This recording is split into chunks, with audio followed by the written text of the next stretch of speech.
Are you ready to get wellness in your life? Are you concerned about the rising cost of health care and the access to health care services? Chronic diseases that make up a large portion of health care expenses can often be avoided with early lifestyle changes, good nutrition, and smart choices. I'm Rebecca Marshall with the Salem Apothecary, and we're gearing up to help you get wellness in your life. We're celebrating 40 years on the historic Salem Square, and we're including visits to other historic businesses around, as well as chats about getting wellness.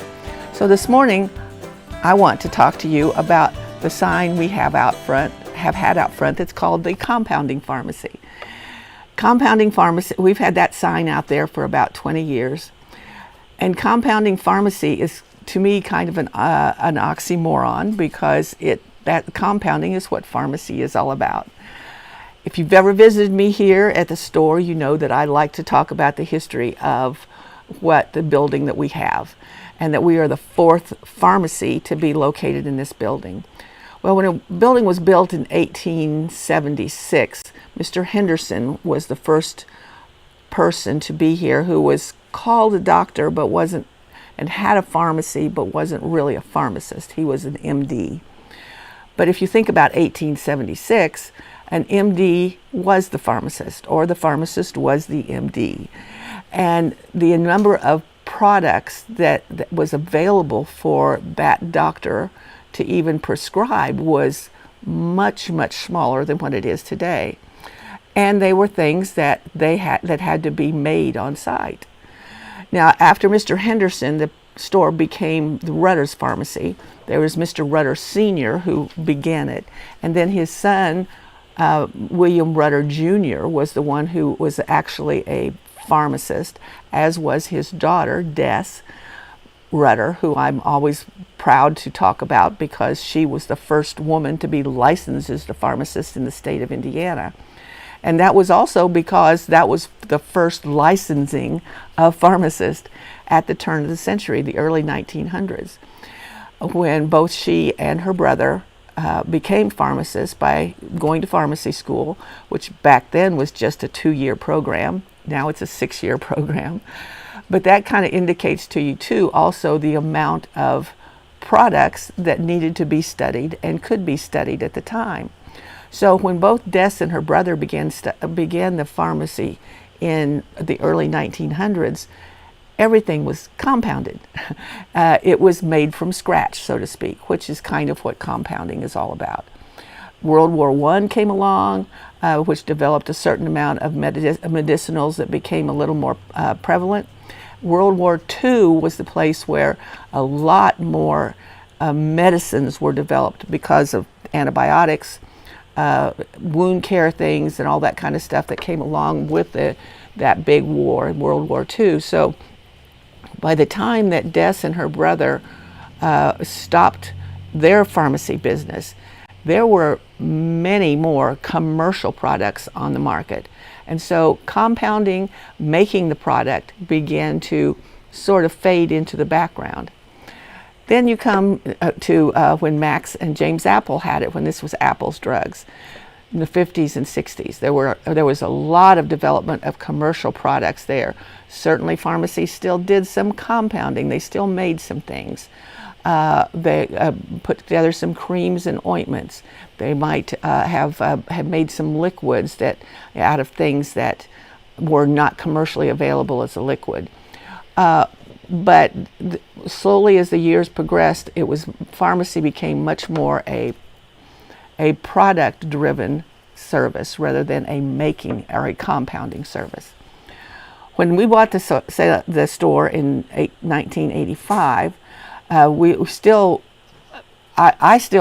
was compounding, but it wasn't to the way that we talk about compounding today. It wasn't until about the late 1990s, early 2000s that compounding became a thing again in pharmacy. And it was a thing because there were so many products on the market. There was so much stuff out there that was commercially available, but it still didn't always meet the patient's needs. So becoming a compounding pharmacist back in 1999 was something where we talked about being one doctor one patient, one pharmacist, creating a care plan that would help that patient. That was different from the next patient that was going to come up, or the next patient that was going to come up. So compounding became a way to structure the product that was going to fit this person, but might not be exactly what fit the next person. A commercial product might have been available as a 25 milligram tablet and as a 50 milligram tablet. But the doctor felt that maybe for this particular patient, based on their situation, their weight, and their activity and all that kind of thing, that they really needed something that was like 35 milligrams. That's where the pharmacist could come in and take the commercial product and make it into the kind of tablet that fit that patient's needs. So that's how I became a pharmacist, a compounding pharmacist. And it was I enjoyed that part of the challenge of trying to make something that fit the patient's needs, and coming up with the idea of, well, if they have trouble swallowing a pill, can we put this in a topical cream that could be rubbed into the arm? Or if they have trouble absorbing things, could we maybe make it into something we call a troche, which is a product that goes under the tongue and you absorb it there, and it doesn't go into your system and therefore get dissolved in your stomach or your lack of stomach acid that would go there. There were different things that you could do to make that. Compounding has become so much bigger than that anymore. And because it has become so much bigger, the compounders have become a lot bigger. And so regulations have become much more stringent for bigger compounders. And sterility is a very important part, not only of compounding, but of any medication. But even when you are not making a product that is used sterile, which means you would inject it under the skin or into the veins, the sterility requirements for the area in which you prepare the compound are still just the same.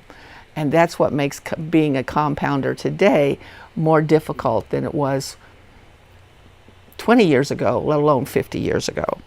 So we are seeing a lot more regulation in that. And so my lab that I, for many years, was able to compound with don't meet the regulations for compounding.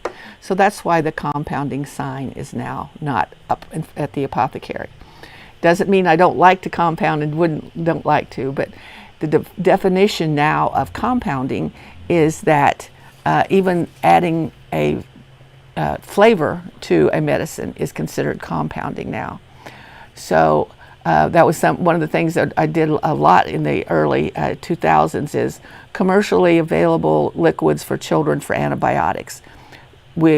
Adding water to them is not compounding, but if I'm to add an extra flavor to it, like to try and mask some of the nasty medicine flavor that comes with them, that is considered compounding because I am altering a commercial product. So compounding has changed, and as it has changed and has the commercially available products have changed and many more have come on the market, it has required the FDA to make more regulations about who can compound and what they can compound. That brings us to my interesting thought to add to the end today about your health care. One of the things that has been compounded over many years has been thyroid medications. And if you are a person who takes thyroid medication, there is one particular brand name that is used a lot, although it is also available generically now. Those who are thyroid patients may already know that thyroid is not managed by just one product. There are 2 or 3 different things. We used to just look at one number. It's kind of like cholesterol. We would take a blood sample and look at just one number to find out what your cholesterol is like. We still, to some extent today, look at just one number for your thyroid production. But generally we know that there are several different numbers you need to look at now, not only for your cholesterol, but also for your thyroid. And so if you are trying to balance your thyroid, what is required is more than just one commercially available product. What the FDA is getting ready to do is a proposal that the medication that is on the market will be changed to be scheduled as a biologic and not as a medicine. And if that happens, then a compounder, even the ones that meet the sterility requirements, can no longer compound it. And so for all of those thyroid patients that are out there that are taking unique thyroid strengths that are not commercially available but need to be made by a compounding pharmacist, would no longer have access to that medicine. Right now this is in a proposal issue so that the FDA is open to response. And there's a great deal of concern among people who help thyroid patients that we need to respond to the FDA and say, changing this medication from a medication to a biologic would make their life and their health at risk. And so that's one of the issues in healthcare right now. There are a lot of people out there who are already managing their thyroid or are trying to manage their thyroid. And therefore, this would be a big change in how they could access any medication that they are taking. If you are a patient who has a thyroid issue or maybe thinks that might be an issue, I'm certainly always glad to talk to people about it and let you see what I can tell you about what's available right now and what questions you might need to ask your doctor about your thyroid issues. Because that too is something that compounders have done for many years, is create compounds that are specific for one person's thyroid that don't necessarily meet the same needs of the next thyroid patient that comes out. Compounding is what pharmacy is all about. And it is an important part of our healthcare system because there are as many things as we do have available. There are still times when what one particular patient needs is not available, and you need a pharmacist that compounds to create what the patient might need. So let's think about all the history of medicine that we have, not only the history of medicine here at the Salem Apothecary, but in the world, and the number of medications that we have. We are very blessed to be able to have so many things to pick from. But there's still a need probably in someone's life out there for a compounding pharmacist to help you find the right medication at the right time and in the right strength. Thanks for listening today, and we'll talk to you again soon.